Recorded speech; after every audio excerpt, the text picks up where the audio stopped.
Nate's having an existential crisis, so I think now is a great time for us to say, this is Am I Good? This is the podcast where we are going to ask, are you good? Are we good? Am I good? Yeah, you're pretty good. Yeah, I think you're pretty good too. Yeah. Am I good?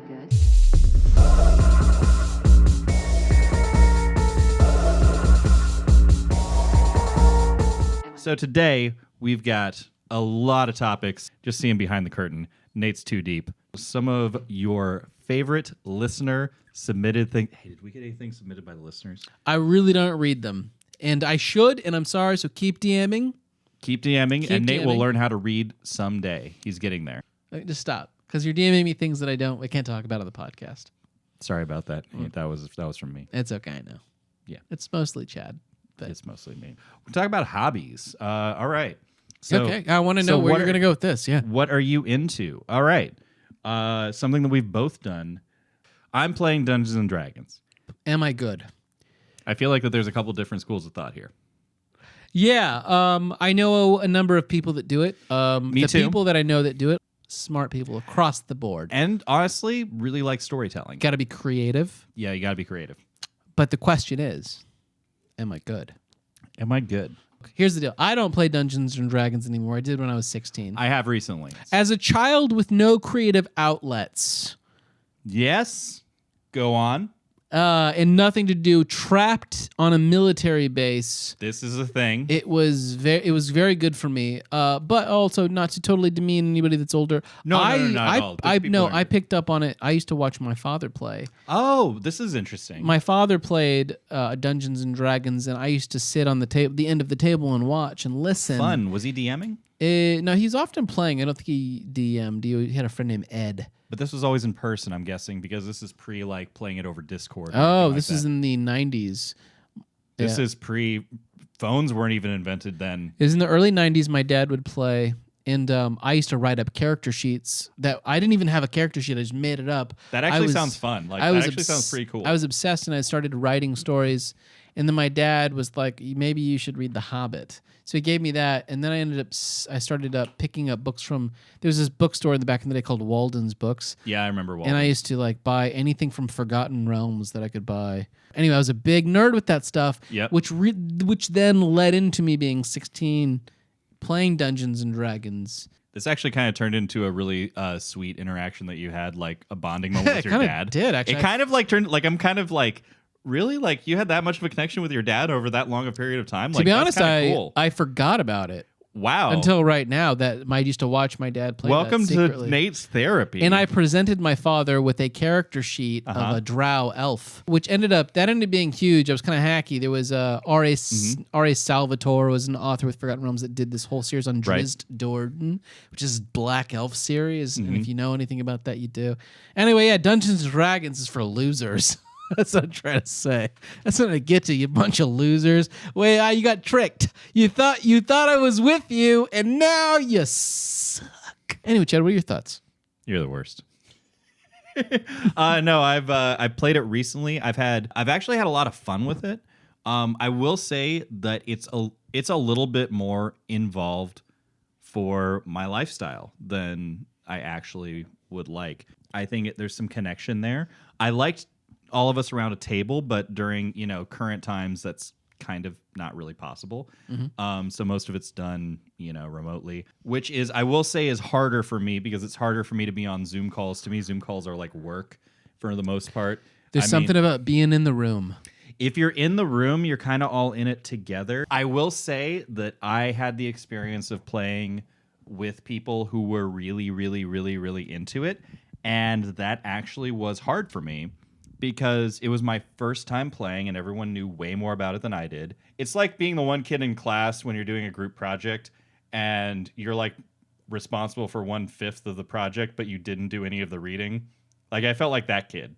Can you remember anything specifically? There were things like I tried to cast like certain spells or something, and it was just like your character doesn't have spell slots or something like that.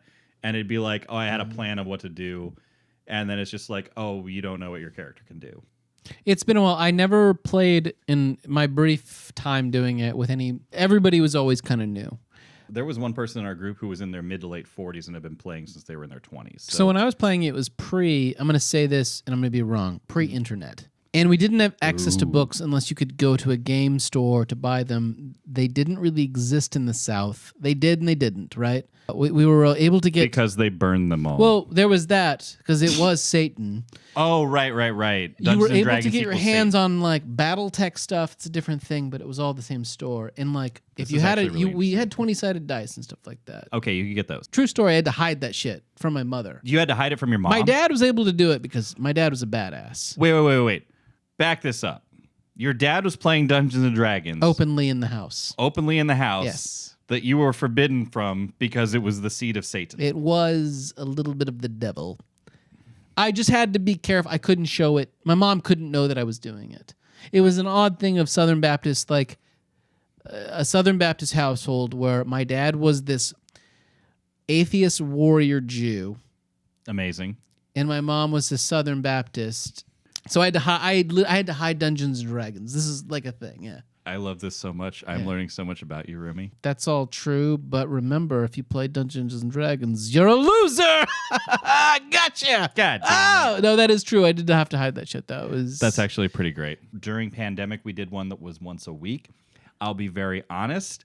I started not doing it as much when I started riding my bike a lot more and going on like 30-plus mile rides, on the weekends. so interesting. You decided to get healthy and athletic, and you let the Dungeons and Dragons go. Unfortunately, I got really fucking tight and fit. So that's what happens. You find athletics, and then you let go of the brain. So he became I a feel dumb like- jock, is what happened. I feel everybody. like this is devolving Yeah. into Revenge of the Nerds, and we're just yelling nerds at people. Anyway, if you play, hold on, we're gonna go. If you play Dungeons and Dragons, If you play Dungeons and Dragons, I want to say this, and if you play consistently, you're probably pretty intelligent. you're probably very intelligent. I think you're good. Like, am I good? I think if you're having fun doing it, is it sexy? So let's transition. Real Is this quick. sexy? Actually, you know what? Within Dungeons and Dragons LARPing communities, they're pretty much like orgy pits sometimes. You brought that. I know. I knew where he was going because I know this man. No. Am I good playing Dungeons and Dragons? Yes. Am I sexy? No. Don't put it on your dating profile. Is there a Dungeons and Dragons dating profile? Absolutely. Dating? Okay. Absolutely. I have no idea if that's true. Absolutely, it should be. And if it's not, we're going to get on it. I'm not even single, but I'm getting on that. I like how we didn't even mean to do this, but like he wore blue notes and I wore red notes. And it's not like that. No, but it it's kinda not. Is. Like in some ways, like I'm definitely the more like I guess moderate of the both of us. So you're the liberal. I do have all my own makeup right here. Yeah, and we're gonna do a podcast where he wears it or applies it. I actually do want to do one. Podcast. I do. I really want to do a makeup tutorial podcast that's a makeup for men. We're gonna do it. We may do one where I critique him while he's doing it, because I am not Chad's champion for makeup. I do very well with makeup. But I have seen a good day where Chad has put on the makeup, and I've been like, not so bad, sailor. I will say Somebody just pulled into harbor. Let me just say, somebody just pulled in. It's been a long time at sea. I will say, for everyone who has been wearing makeup their whole life, there's a fucking hard learning curve on doing your own makeup. I think there's some real It's- truth to that. It's actively difficult to do, and to make look good, to make look subtle, to make anything. I mean, In fact, I think if we do it, this should be a two-parter. I think so. One where I'm actually not on, but you have someone who does makeup on with you. Yeah. I'm saying all the wrong things. Chad looks great right now, everybody. Thank you. I appreciate Look at him. that. Look at this shirt he wore. This is a choice he made when he woke up. Shall we do one more? Hobbies, though. You really Give me one more, because I did Dungeons and Dragons, and I feel like we got some legs out You of knocked it out of the park. All You right. know, even if they tuned out, I thought you picked up something I could at least talk about. Yeah, I mean, I know that we both have experience with that, and the thing is that I don't think we feel particularly negatively about Dungeons and Dragons. I think it's more of No, I have fodder. Even if I don't think it's I don't think it's sexy. It's not sexy. Are you good? Am I good? Yeah, Am I you're Dungeons good. and Dragons. Yeah, And you could talk with somebody like me about it, and I'll tell you, you're a loser. But also, you'll have a lot to talk about it because you And you're spent smarter than I am, so Yes. I'm probably working for you. Probably. I mean, that's just some real truth in that. I really am. Let me drink some more. Nate, give us one more, and then we'll do the roommate checkup. For a hobby? Give me one more hobby. Give me one more hobby and see if we're good. This is tough because you know what I've said a few times in my adult life is like I need more hobbies. I think don't have hobbies are them. important. I'm not an interesting person anymore. What was I beforehand? Well, I was an actor, barista, bartender, all the things because I couldn't just say actor. It was all these other things because you weren't making it. Like, it's hard to say actor as like, well, what do you do? Well, I'm an actor, because then do you feel like that most people would just think like, Are you? yeah. Or it's just like, what restaurant do you work at? yeah. True story though. True story. I mean, his actor. bartender is a restaurant. Shia LaBeouf did like bump into me once at my restaurant. So. Oh, what do you know? And he was pretty nice because he was like, somebody was filming him across the room, Mm-hmm. and I was actually going over to stop it. Like, let me stop this guy from. He had his phone up, like Like he was doing like he was doing this, thing. He right? was doing Like, oh, I'm filming Shia LaBeouf, and I saw it, and I looked at Shia, and I could tell Shia noticed. Right? I see this guy across the way, and I'm like, I'm about to stop this shit. Shia's gonna see me stop it and become my best friend. and now you're best and then friends. suddenly I'm body doubling for Shia LaBeouf. You Because are. I'm not going to be on screen with him Nope. because I don't have the creds for that. Yeah, it's true. So I'm walking over, strutting with an apron on, Hmm. which is difficult to do, but I'm pretty good at it. Yep. I mean, we've been doing it for years. I've worn a lot of aprons is what I'm saying. I pass Shia's booth. He already sees it. He gets up out of the booth. That's Yeah. what I'm getting at. Plows into me. Broad-shouldered Shia LaBeouf. Pecs, phenomenal. Abs, right? Abs, just chiseled. I can't see them, but I know that they're there. Because once I saw a music video that he did where he was basically having sex with somebody. He plows into me. Our bodies touch, collide, our shoulders.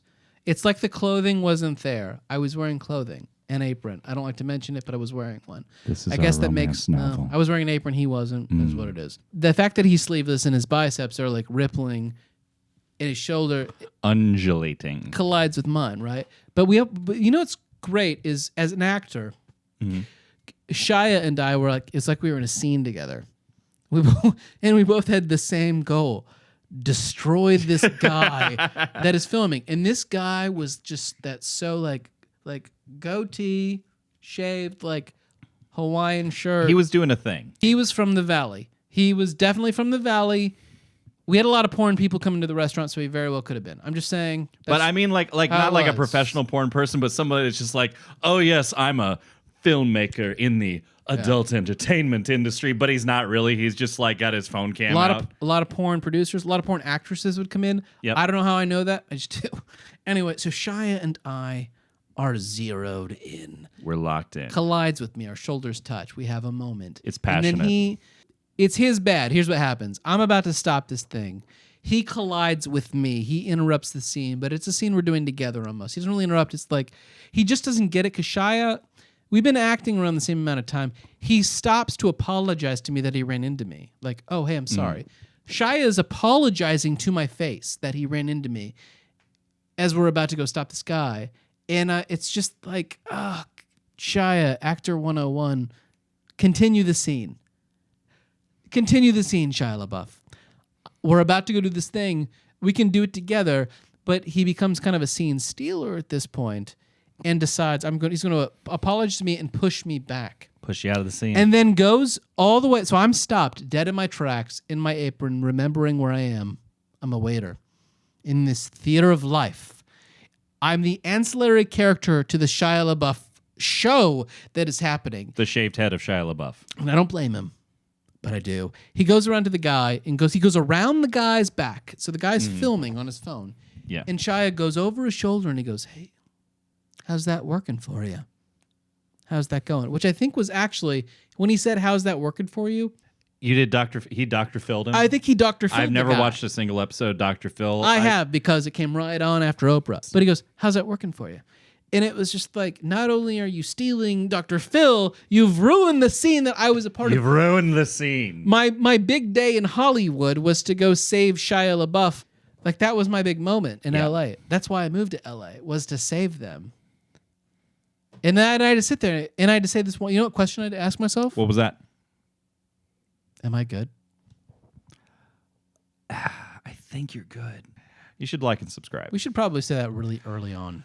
We probably should have said that early on. Also, we should Actually- probably have had a platform first. I should ask you this. Yeah. When somebody says, if you could just real quick before you've even seen this video, just like and subscribe, I'm assuming that they do that enough times where that works. But anytime I see it, I'm just like, prove it. I have liked and subscribed to. I have a pretty healthy. I have as well. I have a pretty healthy YouTube diet. Not right off the bat though. I'll like and subscribe when I feel like it. You should probably like and subscribe if you would like us to survive. You know, you are really well put together, Keen. Thank you. I appreciate that. I feel like I'm this drunk wild card right now, and this guy has just been very patient. I don't think I went onto that Shia Labeouf thing, and I don't remember what the whole what was that part of? We were asking you about your hobbies. Yeah. I went off the rails. Speaking of slipping it in, how are things going as roommates here? We're in Queens. You know, We're in Queens. Queens is chill. Queens is chill. Yeah. We have shirts that are going to say that probably in a couple weeks. Just DM us if you want those shirts. Because we They're wanna gonna be- know. They're going to be very expensive. Very, prohibitively expensive. Yeah, like We need to pay our rent. it's a trademark, and I'm making that up, but doesn't matter. They're going to be very expensive shirts. And as long as we said it, that's trademark. That's how trademark works, right? It is. All right, cool. Yeah. Oh, here's a down with roommate it. thing. Oh, yeah. What's up? It's actually it's not with you. Okay. It's somebody that I know that lives in Manhattan. Okay. He has a living room situation, but there's a Lego wall. If you know what that is, it is a fake wall that like the person renting the place has set up between his living room and the kitchen. Okay. It's not a Lego wall. It's just that's what they call it. It's like these blocks that you can buy online to put them up. He has a roommate that comes in to cook meals. Mm-hmm. You live in an apartment with a roommate. You're Yep. going to use the microwave. Yep. You put your stuff in the microwave, Mm-hmm. type in the time, boom. It gets down to 3, 2, 1. Now the microwave is going to beep 3 times. Yep. Beep, beep, beep. And some of these microwaves, they beep loudly. They're very loud. They are very it's loud. 3 in the morning loud kind of a thing, right? And maybe you've had something to I drink mean- and you want to cook. And suddenly you're putting it in. So what do you do? I mean, we've had this conversation when I was putting away dishes at 3:45 in the morning. yeah, you don't do it. We've had this conversation. Because you have to do dishes. You have to do dishes, but you don't have to do it at 3:45 in the morning. But what you really don't have to do, and this is where the am I good thing is, you don't need to let the microwave beep 3 full times. You could Nope. go like any fucking human being should. Sorry, And pull people it are at dirty. 1. 3, 2. You watch it like a hawk. You watch it like it's Because it's 3 in the morning. Is this the red It's wire 3 or in the green wire? It's I 3 don't know which one it is. It's 3 in the morning. 3, 2, 1. You pull open the door. Yeah, you do. You pull it open, right? Yeah. So that nobody. That's it. Yeah. Am so I you right? don't have to bother anybody. Yeah. So Am you I- don't have to yeah, bother you don't anybody. do This it. is important. But- God, I don't even have a microwave and I'm on this. You don't. And also, I get it, but none of us need to own a microwave. None of us need to own a microwave. It's just bad for you, I think. I've lived in New York City for 6 years now. Never with a microwave, sometimes without an oven. The oven you do need, but there is no need for a microwave. A dishwasher would be nice, but I can't get one, so whatever, fuck it. Stop using microwaves, but if you have one, Be a stop it decent before human it being. beeps. Like, Come am I on. good? Like, am I good just letting the microwave go? No. No, fuck Am that. I good at not telling my roommate to not let it beep? Like, it's like this guy that I know. Yeah. He should say something to this other He cat. should and say go, this "Hey, right now. You need to watch it. When it gets to that last second, We're putting you on blast, whoever you are, roommate guy. his name is. That's right, fucking. He's His name from- would be. Hey, It would be. First of all, I've met you, and you're from Houston. You Yeah. should fucking know better. You should know better. Stop cussing so much, Nate. Sorry. All right. That might be it. I think so. All right, we're going to wrap it up here. Please like and subscribe. Please follow us on all of our social media and find that in all the details. Yeah, comment on our social media too. Yes, please. And really comment on our Instagram when it goes up, because we're going to need the Followers. fire in our pants. We will. actually. We're going to need you to ask us questions because, I mean, if we don't get questions, we're going to run out of steam after about 10 or 20 years, and we need this to go at least 60 for us to make a profit. Yeah. New episode coming soon. Yep, new episode coming soon. Thanks. Bye.